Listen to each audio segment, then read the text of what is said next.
cards. Oh, maybe. yeah. Right. I mean, I don't know. No, I would agree with you. But I would agree with you. Right. Anyhow, that probably is a good place to take another little quick break. So we're going to do that.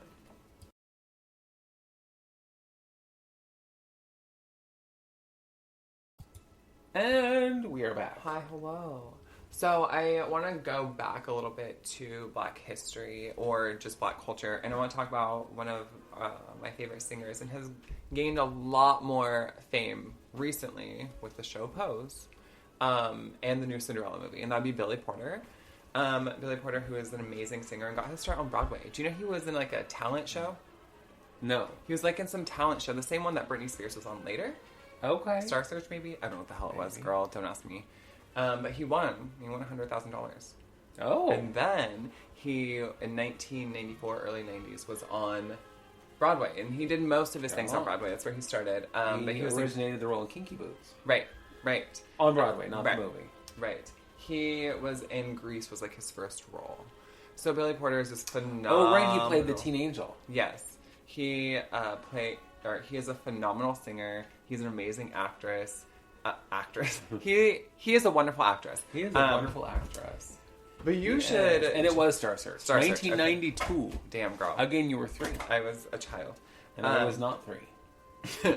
One of us was 3, and it wasn't you. It was not me.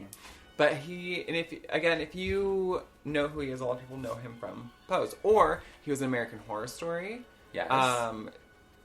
Who the hell is he? It doesn't matter. He's in American Horror Story. He's a part of the witches. He's part of the male witches in Apocalypse. He's amazing. He was also in the new Cinderella movie that was with... Okay, let's face it. He is the best part of that movie. Even though he's in it for, 5 minutes? That's it. And honestly, I was like, what the...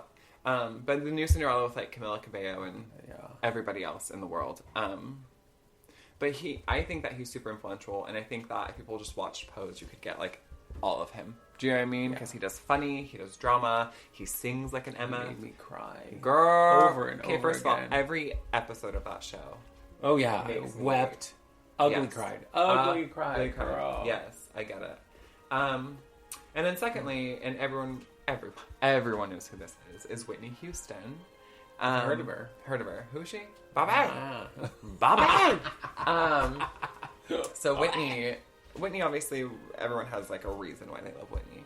But I tell you, one of the first things that I heard that made me fall in love with her was when she sang the national anthem for some sports event. She didn't sing that. She killed it. Girl, she butchered it in front of its family. It was like, you see this? I'll do it to you next. I'm sorry, no one else should ever sing it again. Ever, because girl. Now that I've done it. Oh my God. And I don't even like the national anthem. Because why?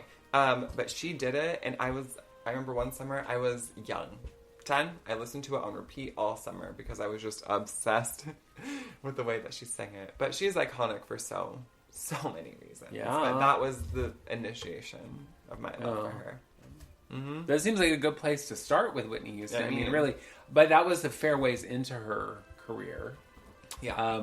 I remember when I first saw her on a talk show, she was with her mom, Cissy Houston, who was a gospel singer, but she was also a background singer for Elvis back in the day. But Whitney was this scared little girl. She was like 19, nervous wreck on the Merv Griffin show, which, again, gotta be old. Merv Griffin show, and she was singing, and it was her mom's like, all right, I brought my daughter Whitney, and she's gonna sing, and she's amazing. She's the voice of an angel. And she was so nervous that she didn't really have the voice of an angel on that day. She hit some sour notes and whatever. But you could tell that it was there. And within just a few, short months, she was really just killing it. Every time you saw her, she was singing on some award show or whatever and just killing it. Because she had the most amazing voice. Yeah. I will tell you, however, it's one of the concerts I went to that was so boring. Because Whitney, she did her whole concert basically standing in one spot. Oh. Didn't do anything, didn't tell any stories, didn't do anything interesting. But her concert, so I went to her concert with some friends, and It was another concert in the round, and this artist named Jonathan Butler was her opening act, who I didn't know him. He was phenomenal. He was all over the stage. He was engaging the audience. And Whitney, I mean, she was young, you know, whatever, but she looked amazing. Mm-hmm. She was gorgeous. She was gorgeous anyway, but she was wearing this floor-length beaded dress. But she stood in front of her microphone and just stood there. Like I said, she didn't tell any stories. She didn't dance. She didn't do anything. And she wasn't really a dancer, to be fair. But when I go to a concert, I want to hear you tell some stories from your life, or why you wrote this song, or why you did this song, or why you're wearing what, you know, who knows? Because move. Just move. Right. Because, like, I've seen concerts of people who were not as great artists as she was, who put on an amazing show. Yeah. You know. Mm-hmm. So, sad to say, not my favorite concert. But she's, you know, if it was just about her voice was magical. I mean, until later years when, it was no longer magical. But, you know. Yeah, but we don't need to focus on those. We don't. Because everybody does. Yeah, I know. But in her early days, she killed it. Mm-hmm. Repeatedly. She killed it on repeat. I'm going to tell you something that my not going into anyone's addictions or issues, but it is an interesting phenomenon to me that people, lay people, us, human beings, who all have our own struggles with all types of things. You know, no matter what your vice is, people always have their issues with it. But when it's a celebrity, and when like we or like Whitney Houston, for example, people lose all empathy, and it's just like, just because she's a celebrity doesn't mean shit. She's still a human being, and maybe more so because what I don't understand is, like, she's rich, so she shouldn't have problems, right? What? Or she has the voice of an angel. Why is she doing these things? Right? Oh, I don't know, because her life was messed up, and she had all this other pressure. But you're right. I mean, it's like there's so much lack of empathy if you are famous and have an addiction issue. Like, you should, I don't know, buy your way out of it, or you shouldn't. Right. What do you have to feel bad about? You're famous and you have money. It's like, you're talented. You have fans. People love you. But, okay, but look, lots of people have talents, and most everyone has some sort of addiction or vice or issue or struggle. Right. It's just silly to me. And mental health stuff. I mean, we just think about, I mean, the three biggest artists probably of, well, at least your generation. I mean, part of my generation, I mean, because they're like all my age. Yeah. Whitney Houston, Prince, Michael Jackson, all died because of their struggles with addiction and pills and Amy Winehouse. Right. You know what I mean? Like, so many people, there are just so many that have. It's just crazy to me that we feel the lack of humanity that goes out. Yeah. You know? All right. Well, we're going to take another quick break, and then I'm going to do my Tales from the Drag Closet. Oh, my God. All right. So, we just had a little technical error, which hopefully I can fix in post-production. Listen to me like I'm a professional, like I know what I'm talking about. But it is time for Tales of the Drag Closet. Tales from the Drag Closet? What am I saying? Anyhow, since we were talking about music, I want to talk about my little adventure with shooting a music video. So I was doing my show down at the Embers 100 or so years ago, and this man comes into the bar, and he comes up to me, and he's like, hey, do you want to be in a music video? And unlike probably a normal person, I didn't even bother to ask, who is the artist? What is the song? What will I be doing? Will I get paid? All of the kind of normal shit. None of that stuff. All I thought is, oh my God, I'm going to be in a music video. I'm going to be famous. I will have this music. I can watch myself on the screen. Blah, blah, blah, whatever. I thought anything that could possibly make me famous was great, which is why I did a shit ton of commercials for the City Nightclub for my friend Lanny Swerdlow. Didn't get a dime for any of them, but they were going to make me famous. Never happened. Anyhow, so it was on the day of shooting. The car came to pick me up, and by the car I mean the guy who was directing it drove to my house, and because we had no budget, right. I mean, like, zero budget, no permits to shoot anywhere.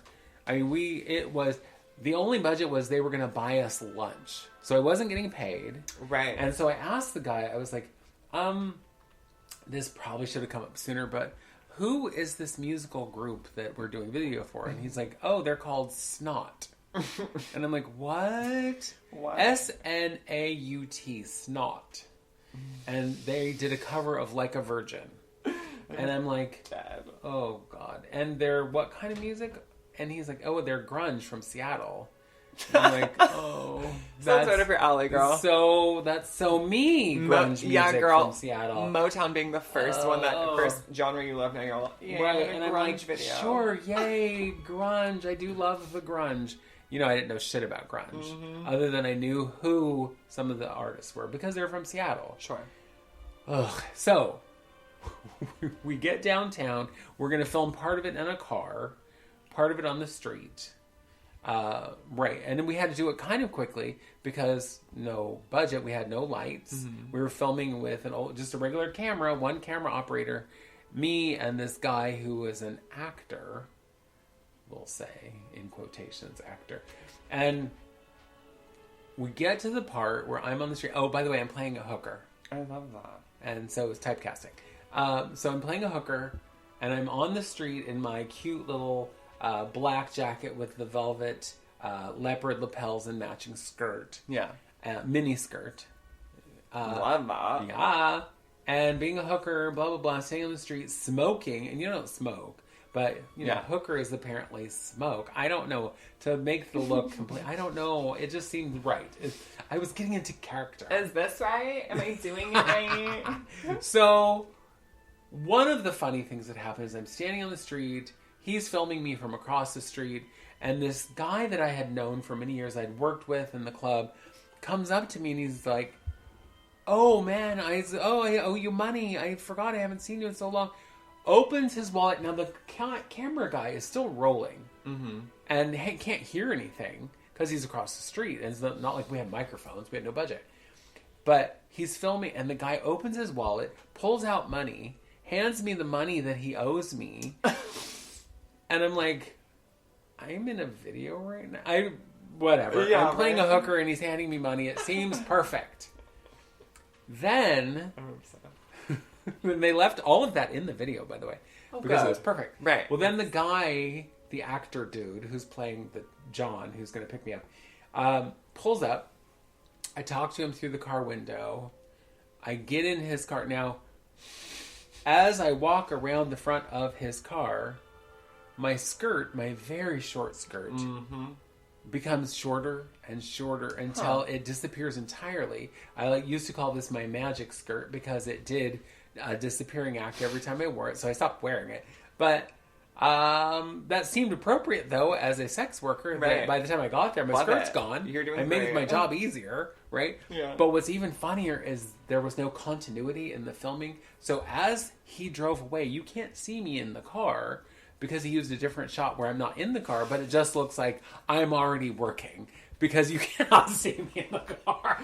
I hate it. Oh my God. And then the video comes out, and I don't know where it played at like midnight parties at colleges. I don't know. It was garbage. It is the worst. I'm obsessed with Although it. I'm fantastic. Right. Well, I saved the entire thing. And actually, it's not a bad version of it's very, though, hardcore grunge, whatever, which is so my scene. Hardcore grunge. Yeah.